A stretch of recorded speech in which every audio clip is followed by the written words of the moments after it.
شروع اللہ کے بابرکت نام سے جو بڑا مہربان نہایت رحم کرنے والا ہے۔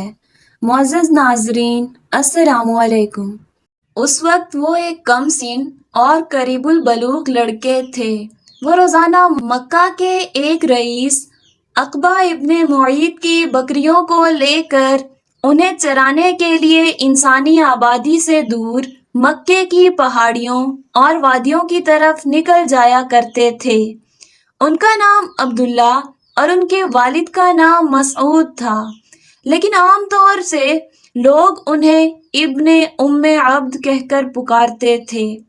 کم سن عبداللہ نبی کریم صلی اللہ علیہ وآلہ وسلم کی باتیں اکثر سنا کرتا تھا، جو قریش میں اپنی نبوت کا اعلان کر چکے تھے، مگر ایک تو اپنی کم عمری اور دوسرے آبادی سے دور انسانی سوسائٹی سے الگ تھلگ ہونے کی وجہ سے اس پر خاطر خواہ توجہ نہیں کر پاتا تھا۔ اس کا تو روز کا یہ معمول تھا کہ صبح منہ اندھیرے عقبہ ابن معیط کی بکریوں کے ساتھ نکل جاتا اور اس وقت واپس لوٹتا جب رات کی تاریکی پورے طور پر فضا کو اپنی سیاہ چادر میں چھپا لیتی تھی۔ ایک روز کم سن عبداللہ نے دور فاصلے پر ادھیڑ عمر کے دو آدمیوں کو اپنی طرف آتے ہوئے دیکھا، جو تھکان سے چور اور تھکاوٹ سے نڈھال ہونے کی وجہ سے بہت آہستہ آہستہ چل رہے تھے اور شدت تشنگی کے مارے ان کے ہونٹ اور حلق سوکھ کر کانٹا ہو رہے تھے۔ وہ دونوں اس کے قریب پہنچ کر رکے، اسے سلام کیا اور بولے، برخوردار، ہمیں بہت پیاس لگی ہے، اپنی کسی بکری کا دودھ دو کر ہمیں پلا سکتے ہو؟ اس کم سن لڑکے نے جواب دیا، میں ایسا کرنے سے معذور ہوں، میں ان بکریوں کا دودھ آپ کو نہیں پیش کر سکتا کیونکہ یہ میری نہیں ہیں بلکہ میری امانت میں ہیں، میں ان کا مالک نہیں، امین ہوں۔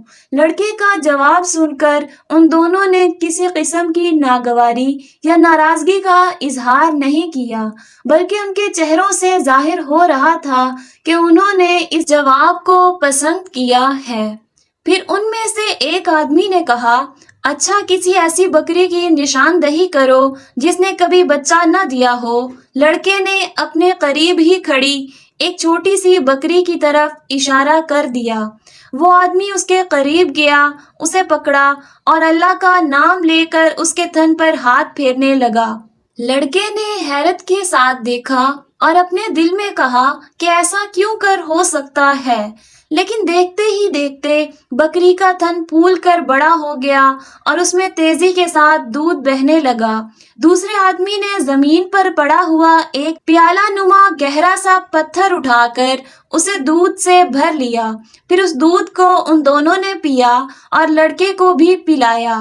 کم سن عبداللہ نے بتایا کہ اپنی آنکھوں کے سامنے پیش آنے والے اس واقعے پر مجھے یقین نہیں آ رہا تھا۔ جب ہم سب لوگ اچھی طرح آسودہ ہو گئے تو اس بابرکت شخص نے بکری کے تھن سے کہا، سکڑ جا، اور وہ سکڑتے سکڑتے اپنی اصلی حالت پر آ گیا۔ اس وقت میں نے اس بابرکت شخص سے کہا، وہ کلمات جو آپ نے ابھی کہے تھے ان میں سے کچھ مجھے بھی سکھا دیجئے۔ تو انہوں نے کہا، انت غلام معلم، یعنی تم ایک سکھائے پڑھائے لڑکے ہو۔ یہی واقعہ عبداللہ بن مسعود رضی اللہ تعالیٰ عنہ کو اسلام کی طرف مائل کرنے کا باعث بنا۔ کیا آپ جانتے ہیں کہ وہ مبارک آدمی کون تھے؟ وہ نبی کریم صلی اللہ علیہ وآلہ وسلم اور آپ صلی اللہ علیہ وآلہ وسلم کے رفیق خاص حضرت ابوبکر صدیق رضی اللہ تعالیٰ عنہ تھے۔ وہ دونوں حضرات قریش کی شدید ایذا رسانی اور ابتلاء و آزمائش سے بچنے کے لیے اس روز مکہ کی گھاٹیوں کی طرف نکل آئے تھے۔ لڑکے نے جس انداز میں رسول صلی اللہ علیہ وآلہ وسلم اور آپ کے ساتھی حضرت ابوبکر صدیق رضی اللہ تعالیٰ عنہ سے اپنی محبت اور تعلق خاطر کا اظہار کیا، اس سے نبی کریم صلی اللہ علیہ وآلہ وسلم اور حضرت ابوبکر صدیق رضی اللہ تعالیٰ عنہ بہت خوش ہوئے۔ اس کی احتیاط اور امانت داری کو قدر کی نگاہ سے دیکھا اور اس کے اندر خیر و فلاح کی علامات کو محسوس کر لیا۔ اس واقعے کے کچھ ہی دنوں بعد حضرت عبداللہ بن مسعود رضی اللہ تعالی عنہ نے اسلام قبول کر لیا اور خود کو رسول صلی اللہ علیہ وآلہ وسلم کی خدمت کے لیے وقف کرتے ہوئے اپنے آپ کو بارگاہ نبوت میں پیش کر دیا، اور اسی روز سے وہ سعادت مند اور خوش بخت لڑکا بکریوں کی گلابانی سے نکل کر سرور کائنات صلی اللہ علیہ وآلہ وسلم کی خدمت میں منتقل ہو گیا۔ وہ ہر وقت سفر میں، حضر میں، گھر کے اندر اور گھر سے باہر سائے کی طرح آپ صلی اللہ علیہ وآلہ وسلم کے ساتھ رہتے۔ جب آپ صلی اللہ علیہ وآلہ وسلم سو جاتے تو وہ آپ صلی اللہ علیہ وآلہ وسلم کو بیدار کرتے، جب آپ صلی اللہ علیہ وآلہ وسلم غسل کرتے تو وہ پردے کا انتظام کرتے، جب آپ صلی اللہ علیہ وآلہ وسلم باہر جانے کا ارادہ کرتے تو وہ آپ صلی اللہ علیہ وآلہ وسلم کو جوتے پہناتے، جب آپ صلی اللہ علیہ وآلہ وسلم گھر میں داخل ہوتے تو وہ جوتوں کو پائے مبارک سے نکالتے اور وہ آپ صلی اللہ علیہ وآلہ وسلم کے عصا اور مسواک کی حفاظت کرتے۔ رسول اللہ صلی اللہ علیہ وآلہ وسلم کے ساتھ ان کے قرب و تعلق کا یہ حال تھا کہ آپ نے انہیں ہر وقت اپنے گھر آنے اور اپنے تمام رازوں سے واقف رہنے کی اجازت دے رکھی تھی۔ اسی وجہ سے وہ رازدان رسول صلی اللہ علیہ وآلہ وسلم کہے جاتے تھے۔ حضرت عبداللہ بن مسعود رضی اللہ تعالی عنہ رسول اللہ صلی اللہ علیہ وآلہ وسلم کے گھر میں آپ صلی اللہ علیہ وآلہ وسلم کے زیر تربیت پروان چڑھے۔ انہوں نے اپنی زندگی کو آپ صلی اللہ علیہ وآلہ وسلم کے اخلاق و عادات کے سانچے میں ڈھال لیا، خود کو آپ صلی اللہ علیہ وآلہ وسلم کی صفات سے منتصف کر لیا اور ہر کام میں آپ صلی اللہ علیہ وآلہ وسلم کی پیروی کو اپنا وظیفہ حیات بنا لیا۔ انہوں نے مدرسہ رسول صلی اللہ علیہ وآلہ وسلم سے علوم قرآن کا درس لیا۔ وہ صحابہ کرام میں سب سے بڑے قاری اور شریعت الہی کے سب سے بڑے نکتہ داں تھے۔ ایک بار جب حضرت عمر فاروق رضی اللہ تعالی عنہ میدان عرفات میں وقوف فرمائے ہوئے تھے، ایک شخص نے ان کی خدمت میں حاضر ہو کر عرض کیا، امیر المومنین، میں کوفہ سے آیا ہوں، میں نے وہاں ایک شخص کو دیکھا جو قرآن میں دیکھے بغیر زبانی اس کا املا کراتا ہے۔ یہ بات سن کر حضرت عمر فاروق رضی اللہ تعالی عنہ بہت غصے میں آ گئے۔ آپ نے غضبناک ہو کر فرمایا، مجھے بتاؤ کون ہے وہ شخص؟ اس نے ڈرتے ہوئے کہا، حضرت عبداللہ بن مسعود رضی اللہ تعالی عنہ۔ ان کا نام سن کر حضرت عمر رضی اللہ تعالی عنہ کا غصہ ماند پڑ گیا اور فرمایا، بخدا میرے علم کے مطابق جناب عبداللہ بن مسعود رضی اللہ تعالی عنہ کو اس وقت قرآن فہمی میں سب سے اعلیٰ مقام حاصل ہے۔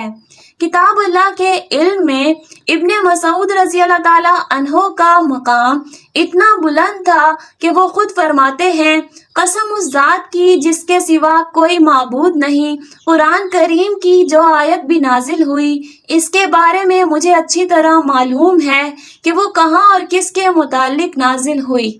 اگر مجھے معلوم ہو جائے کہ اس کے متعلق کوئی شخص مجھ سے زیادہ علم رکھتا ہے اور اس کے پاس پہنچنا ممکن ہو تو میں وہاں پہنچ کر اس کے علم سے ضرور استفادہ کروں گا۔ حضرت عبداللہ بن مسعود رضی اللہ تعالی عنہ صرف عالم و قاری اور عابد و زاہد ہی نہیں تھے، بلکہ وہ بڑے ہمتی، نہایت دور اندیش اور زبردست مجاہد اور میدان کارزار میں پیکر جرت و شجاعت بھی تھے۔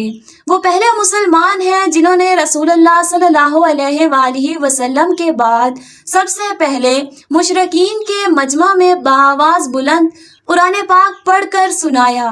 ایک روز مسلمان جب وہ قلیل التعداد اور کمزور تھے مکہ میں اکٹھا ہوئے اور آپس میں کہنے لگے، باخدا ابھی تک قریش نے بآواز بلند کسی سے قرآن پاک نہیں سنا، کون ہے جو ان کو سنا دے؟ حضرت عبداللہ بن مسعود رضی اللہ تعالیٰ عنہ نے کہا میں انہیں قرآن پاک سناؤں گا۔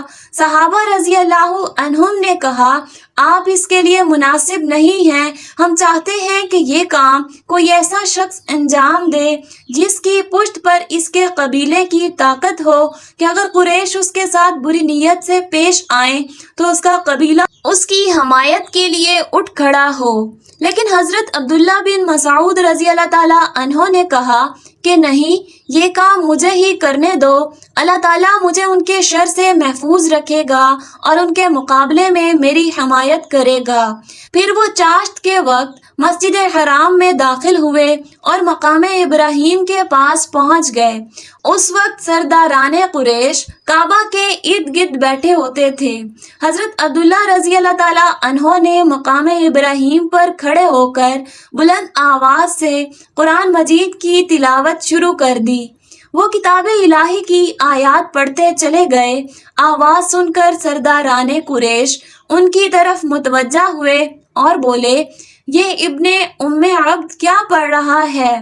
ارے اس کا ناس ہو، یہ تو اسی پیغام کا کوئی حصہ پڑھ رہا ہے جس کو محمد صلی اللہ علیہ وآلہ وسلم لائے ہیں۔ یہ کہہ کر وہ اٹھ کھڑے ہوئے، تیزی سے ان کی طرف لپکے اور ان کے چہرے پر مارنے لگے، لیکن انہوں نے تلاوت کا سلسلہ منقطع نہیں کیا اور وہ برابر پڑھتے رہے اور وہیں جا کر رکے جہاں تک وہ پہنچنا چاہتے تھے۔ پھر وہ لوٹ کر اپنے ساتھیوں میں آئے۔ اس وقت ان کے جسم سے خون بہہ رہا تھا۔ لوگوں نے ان کو اس حالت میں دیکھ کر کہا آپ کے متعلق ہم کو اسی بات کا اندیشہ تھا۔ یہ سن کر انہوں نے کہا بخدا یہ دشمنان خدا آج سے پہلے میری نظر میں اتنے ذلیل و بے قوت نہ تھے۔